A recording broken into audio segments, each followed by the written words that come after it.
Hi friends, welcome to our channel. Melasma அப்படின்னு சொல்லக்கூடிய இந்த ஹைப்பர் பிக்மெண்டேஷன், அதாவது நமது தமிழில் மங்கு அப்படின்னு கூட சொல்லுவோம்.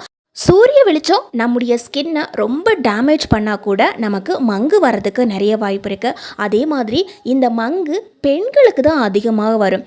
ஆண்களை விட அதிகமான பாதிப்பு தரக்கூடியது இந்த பெண்களுக்கு. முகத்தில் ஏற்படக்கூடிய மங்கு, கருவளையம், முகத்தில் நிறைய முகப்பருக்கள் அந்த தடயங்கள் எல்லாம் அப்படியே இருந்துச்சு அப்படின்னா அதை எல்லாத்தையுமே இதில் நம்ம 2 சொட்டு யூஸ் பண்ணாவே போதுங்க.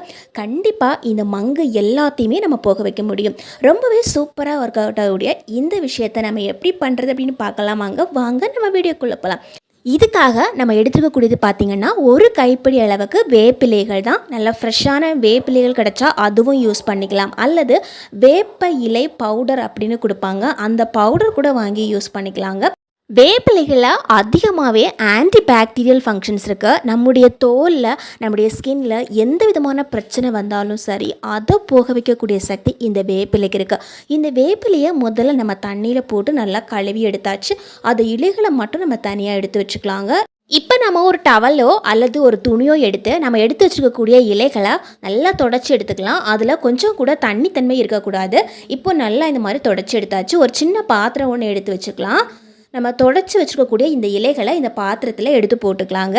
இதில் நம்ம சேர்க்கக்கூடிய முக்கியமான பொருள் என்னென்னா தேங்காய் எண்ணெய் தான். நம்ம சேர்த்துருக்கக்கூடிய இந்த இலைகள் மூழ்கிற அளவுக்கு நம்ம எண்ணெய் சேர்த்துக்கணும். இப்போது நாம் இந்த பாத்திரத்தை அப்படியே தூக்கி அடுப்பில் வச்சிடலாங்க. ஒரு 2 நிமிஷத்துலேயே இந்த எண்ணெய் நல்லா காய ஆரம்பிச்சிடும். இப்போது நம்ம கொதிக்கும் போது ஒரு முறை நல்லா கிளறி விட்டுக்கலாம். அதே மாதிரி அதிகப்படியான எண்ணெய் நம்ம சேர்த்தோன்னா அதிகப்படியான இலைகளும் போட வேண்டியிருக்கும். சப்போஸ் நீங்கள் வேப்ப இலை பவுடர் யூஸ் பண்ணிங்கன்னா அந்த பவுடரில் 1 ஸ்பூனுக்கு போட்டு இந்த மாதிரி காய்ச்சி எடுத்துக்கலாங்க. காய்ச்சும் போது இந்த எண்ணெயோட நிறம் நல்லாவே மாறி இருக்கும். நல்லா பச்சை கலரில் சேஞ்ச் ஆகிருக்கும் பாருங்கள். நல்லா தீர அளவுக்கு போட்டு காய்ச்சிக்கிட்டே இருக்கக்கூடாதுங்க. இந்த நிறம் வந்த உடனேயே நம்ம அடுப்பை ஆஃப் பண்ணிடலாம். இப்போ நமக்கு தேவைப்படுறது பார்த்திங்கன்னா பச்சை கற்பூரம் தான். எல்லா கடைகளுமே கிடைக்கக்கூடியதான் இந்த பச்சை கற்பூரம். இதில் கொஞ்சமாக இந்த மாதிரி நுணுக்கி எடுத்துக்கணும் பாருங்கள். நம்ம கையில் எடுத்தோம் அப்படின்னா ஒரு 2 பிஞ்சுக்கு தான் இருக்கும். அந்த அளவுக்கு நம்ம இந்த மாதிரி நுணுக்கி எடுத்தாச்சு. சப்போஸ் உங்ககிட்ட பச்சை கற்பூரம் இல்லை அப்படின்னா சாமிக்கு ஏற்றக்கூடிய கற்பூரத்துலேயே கொஞ்சம் இந்த மாதிரி நுணுக்கி எடுத்துக்கலாம். இப்போ நம்ம ஏற்கனவே காய்ச்சி வச்சுக்கக்கூடிய இந்த எண்ணெயை கீழே தூக்கி வச்சுருக்கிறோம். அதே மாதிரி இந்த எண்ணெய் லைட்டாக வெதவெதப்பான சூட்டோடு இருக்கும்போது இந்த கற்பூரத்தை நாம் இதில் போட்டு கொடுக்கணுங்க. ஆனால் பச்சை கற்பூரம் சேர்க்கறது ரொம்பவே நல்லது. இப்போ நாம் ஒரு முறை இந்த மாதிரி நல்லா மிக்ஸ் பண்ணி விட்டுக்கலாம். இப்போ நம்ம சேர்த்துக்கக்கூடியது மஞ்சள் தூள் தான். நம்ம சமையலுக்காக சேர்த்துக்கக்கூடிய அந்த கறி மஞ்சளில் 2 பிஞ்சுக்கு சேர்த்துக்கலாம். நம்ம சேர்த்துக்கக்கூடிய எண்ணெய்க்கு இந்த அளவுகளே கரெக்டாக இருக்கும் பாருங்கள். 2 பிஞ்சுக்கு கரெக்டாக போட்டாச்சு. இப்போ நம்ம எல்லாத்தையும் ஒரு தடவை மிக்ஸ் பண்ணி விட்டாச்சு. இப்போ நாம் இந்த எண்ணெயை அப்படியே யூஸ் பண்ணக்கூடாது. இந்த எண்ணெயை நாம் இப்போதைக்கு மூடி வச்சிடலாங்க. ஒரு நைட்டு ஃபுல்லாக நம்ம இந்த எண்ணெயை அப்படியே மூடி வச்சிடணும். நைட்டு நம்ம இந்த எண்ணெயை காய்ச்சிட்டோம் அப்படின்னா அந்த ஒரு நைட்டு மட்டும் இந்த மாதிரி க்ளோஸ் பண்ணி வச்சுட்டு காலையில் எடுத்து பார்க்கலாம். அல்லது நீங்கள் பகல் டைமில் காய்ச்சினீங்க அப்படின்னா மினிமம் ஒரு 5லேருந்து 10 மணி நேரமாவது அந்த மாதிரி க்ளோஸ் பண்ணி வச்சிடணும். மறுநாள் காலையில் நம்ம எடுத்து பார்க்கும்போது இந்த எண்ணெயோட நிறம் இன்னும் நல்ல டார்க் கலரில் இருக்கும். அதுக்கப்புறமா ஒரு பாத்திரத்துலேயோ அல்லது ஒரு பவுல்லையோ இந்த மாதிரி அந்த எண்ணெயை மட்டும் வடிகட்டி எடுத்துக்கலாம். இதில் கொஞ்சமாக இலைகள் விழுந்தாலும் ஒன்றும் பிரச்சனை இல்லை.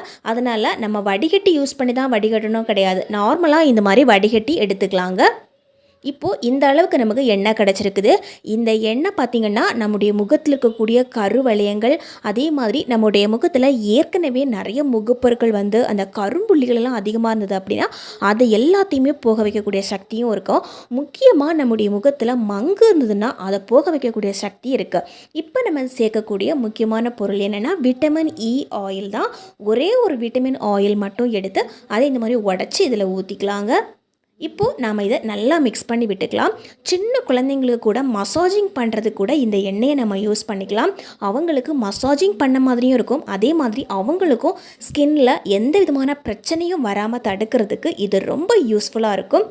சின்ன குழந்தைங்கள்லேருந்து வயது வித்தியாசமே இல்லாமல் பெரியவங்க வரைக்குமே நம்ம யூஸ் பண்ணிக்கலாம். இப்போது நம்ம ஒரு பவுல் எடுத்துக்கலாங்க. இந்த பவுலில் 1 ஸ்பூனுக்கு வெந்தயம் சேர்த்துக்கலாம். இப்போ கொஞ்சம் தண்ணி சேர்த்துட்டு இந்த வெந்தயத்தை ஒரு முறை நல்லா கழுவி எடுத்துக்கலாங்க. கை வச்சு பசைஞ்சு அதில் இருக்கக்கூடிய அழுக்கெல்லாம் நல்லா கழுவி எடுத்துட்டு அதுக்கப்புறமா நம்ம குடிக்கிறதுக்காக யூஸ் பண்ணக்கூடிய நல்ல தண்ணியை ஊற்றி இந்த மாதிரி நல்லா ஊற வச்சிடணும். இந்த வெந்தயம் ஒரு நைட்டு ஃபுல்லாக ஊறிடுச்சு அப்படின்னா இந்த மாதிரி நல்லா பொங்கி வந்துடும். இப்போது வெந்தயமும் நல்லா ஊறி போயிருக்குது, அந்த தண்ணியோட கலரும் நல்லா சேஞ்ச் ஆகிருக்குது பாருங்கள். இப்போ நம்ம ஒரு மிக்ஸி ஜார் எடுத்துக்கலாம். ஏற்கனவே நம்ம ஊற வச்சுருக்கக்கூடிய இந்த வெந்தயத்தை அந்த தண்ணியோட சேர்த்து நம்ம இந்த மிக்ஸி ஜாரில் ஊற்றிக்கலாங்க. இப்போது நம்ம இதில் வேறு தண்ணி எதுவுமே சேர்க்கக்கூடாது. அதுக்கு பதிலாக ஒரு 2லேருந்து 3 ஸ்பூனுக்கு நல்லா புளிச்ச தயிராக பார்த்து சேர்த்துக்கணும். அதே மாதிரி வெந்தயம் ஊற வைக்கும் போதும் நம்ம அதிகப்படியான தண்ணி சேர்த்து ஊற வைக்கக்கூடாது. மீடியமாக வெந்தயம் மூழ்கிற அளவுக்கு தான் நம்ம தண்ணி சேர்க்கணும். அப்போ தான் நமக்கு தண்ணியோட அளவு கரெக்டாக இருக்கும். இல்லைன்னா நமக்கு தண்ணி ரொம்ப அதிகமாகிடும். இப்போ இந்த மாதிரி நல்லா பேஸ்ட் மாதிரி அரைச்சி எடுத்தாச்சு பாருங்கள். இந்த அளவுக்கு நமக்கு நல்லா அரைஞ்சு கிடைக்கும். லைட்டாக ஒரு கொரகொரப்பு தன்மையும் இருக்கும். இது பார்க்குறதுக்கும் நம்ம கையில் தொட்டாலும் நல்ல ஒரு ஜெல்லு மாதிரி இருக்கும் பார்க்குறதுக்கு. இப்போது நம்ம அரைச்சி வச்சுருக்கக்கூடிய இந்த வெந்தயத்தை ஒரு பாட்டில் எடுத்து நம்ம ஸ்டோர் பண்ணி வச்சுருக்கலாம். அதுலேருந்து ஒரு 2 ஸ்பூனுக்கு மட்டும் தனியாக எடுத்து இந்த பவுலில் போட்டுக்கலாங்க. ஏற்கனவே நம்ம காய்ச்சி வச்சுருக்கக்கூடிய இந்த எண்ணெயை நம்ம எப்படி யூஸ் பண்ணுறது அப்படின்னு பார்க்கலாம். இப்போ நம்ம அரைச்சி வச்சுருக்கக்கூடிய இந்த வெந்தயத்தில் இந்த எண்ணெயிலேருந்து 1/2 ஸ்பூன்லேருந்து 1 ஸ்பூன் வரைக்கும் நம்ம சேர்த்து இந்த மாதிரி நல்லா மிக்ஸ் பண்ணி விட்டுக்கலாங்க. ஒரு ஸ்பூன் வச்சு நல்லா மிக்ஸ் பண்ணி விடணும். இப்போது நம்முடைய முகத்தில் ஏற்கனவே மங்கு பிரச்சனை இருந்தாலும் சரி, அல்லது நம்முடைய முகத்தில் கருமை, கருவளையம் இந்த மாதிரி பிரச்சனை இருந்துச்சுன்னா இதை நம்ம எப்படி யூஸ் பண்ணுறது அப்படின்னு பார்க்கலாம். இப்போ நம்ம நார்மலான ஒரு பேப்பரோ அல்லது ஒரு டிஷ்யூ பேப்பரோ எடுத்துக்கலாம். கண்டிப்பாக நாம் இதுக்கு நியூஸ் பேப்பர் யூஸ் பண்ணவே கூடாதுங்க. நியூஸ் பேப்பர் யூஸ் பண்ணோன்னா அதில் இருக்கக்கூடிய மையெல்லாம் சேர்ந்து இதில் ஒட்டிக்கும். அதனால் கண்டிப்பாக நியூஸ் பேப்பர் யூஸ் பண்ணாமல் சாதாரண பிளைன் பேப்பரும் யூஸ் பண்ணிக்கலாம் அல்லது டிஷ்யூ பேப்பரும் யூஸ் பண்ணிக்கலாம். இப்போ நான் எடுத்துக்கக்கூடியது டிஷ்யூ பேப்பர் தான். இப்போது இந்த டிஷ்யூ பேப்பரில் நம்ம மிக்ஸ் பண்ணி வச்சுக்கக்கூடிய அந்த மிக்ஸில் 1 ஸ்பூனுக்கு இந்த மாதிரி எடுத்து வச்சு நல்லா பரப்பி கொடுத்துக்கலாங்க. இப்போ ஃபுல்லாக இந்த மாதிரி பரப்பி கொடுத்துட்டு நம்முடைய முகத்தில் எந்த இடத்துல எல்லாம் இந்த மங்கு பிரச்சனை இருக்கோ அந்த இடத்துல இந்த மாதிரி ஒட்டி வச்சிடலாங்க.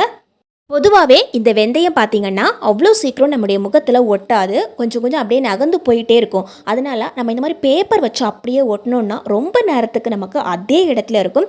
அதிக நேரம் நம்ம இந்த மாதிரி வச்சுருந்தா மட்டும்தான் நமக்கு நல்ல ரிசல்ட்டு கிடைக்குங்க.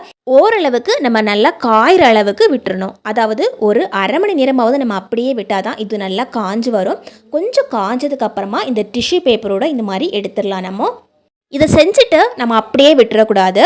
இது செஞ்சதுக்கப்புறமா முக்கியமான ஒரு வேலை இருக்குது, அதையும் நான் உங்களுக்கு சொல்கிறேன். இது போட்டதுக்கப்புறமா ஒரு பேப்பர் வச்சு இந்த மாதிரி நல்லா தொடச்சி எடுத்துடணுங்க.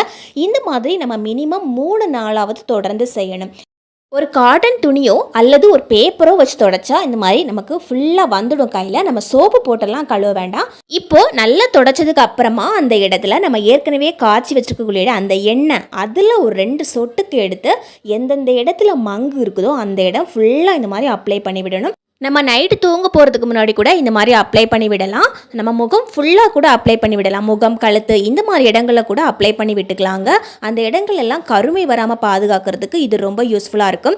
அதே சமயத்தில் ஏற்கனவே நமக்கு ரொம்ப ஆயிலி ஸ்கின்னியாக இருக்குது, முகத்தில் ஏற்கனவே ரொம்ப எண்ணெய் வழிகிற மாதிரி இருக்குது அப்படின்னா நம்ம பகல் டைம்லேயே இதை 1 மணி நேரம் நல்லா அப்ளை பண்ணி விட்டுட்டு முகத்தை நல்லா சோப்பு போட்டோ அல்லது ஃபேஸ் வாஷ் போட்டோ நல்லா கழுவி விட்டுருணுங்க. தேங்க்யூ ஃபார் வாட்சிங் ஃப்ரெண்ட்ஸ்.